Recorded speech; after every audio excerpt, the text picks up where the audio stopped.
guys, it's Miss Holly, and today we are going to make jellyfish out of an egg carton. So you're going to take one piece of egg carton out of a full egg carton, and you are going to first either color it or paint it, however you'd like to do it. I'm going to paint it with a light green because I'm making a green jellyfish today. Now, when painting the jellyfish, you put the color all over it. All over. And remember, it's okay if you make a mess as long as you clean it up after. You don't want to leave a mess for mom and dad to clean up. You want to try to clean it up yourself. I know it's hard. It's not fun to clean, but you can make it fun. Trust me. Okay, so you color or paint the whole jellyfish. That is step one.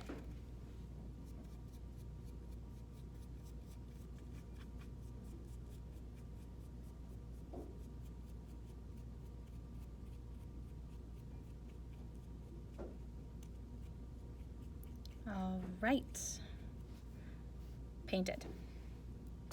Now, second thing on our list is to find a surface that you can set it down on that you don't mind getting dirty. Now, my desk is already pretty dirty because I've been making a lot of crafts. So we're gonna put it down right like that. Now, you wanna take your glue. Make sure you have glue. You're gonna put glue on your tissue paper.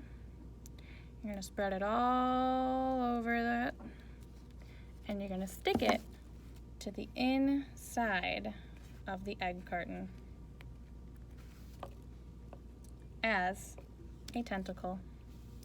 Now, if you need to retouch your paint afterwards, that makes plenty of sense. You can definitely do that. If you want to glue these on before you put paint on it, might be a good idea as well. It's up to you. If you like making a mess and cleaning up after yourself, have at it. Just make sure you clean up your mess. All right, so we're gonna glue a bunch of these in here. I have maybe 8 or so. And you don't have to use all the same color, you can use different colors. I just really liked green. All right, got paint all over everything.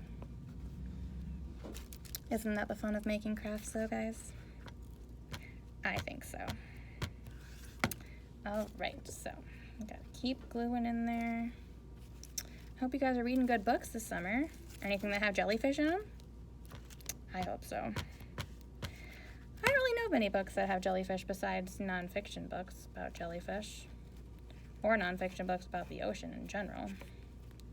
Because you find jellyfish in the ocean, right? Are there other places you can find jellyfish? They wouldn't really be in your backyard, would they? I don't know. This summer's Imagine Your Story. Maybe you can imagine a story that has jellyfish in your backyard. That might be pretty cool. I'd love to have a jellyfish in my backyard. We could hang out, play games. He'd win at tag though, don't you think? He's got a lot of arms. All right, last one. And then I'm gonna do some paint touch-up. And what does a jellyfish need? Eyes. Of course jellyfish needs eyes. Now, looking at my jellyfish, do you think I need to touch up that paint? I think it's fine. I do need to clean my area though. Gonna make sure I do that before I'm done. Now, we have our jellyfish. We have his tentacles. He needs eyes.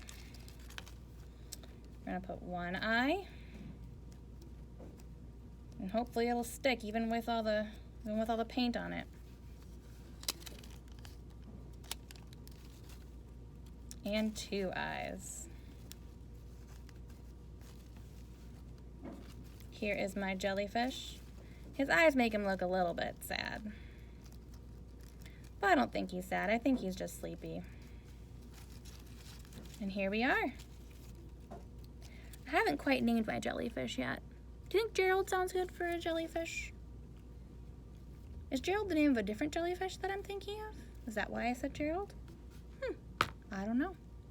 Well, thanks for coming and making a jellyfish with me, guys. I hope you all have fun. Have a good summer.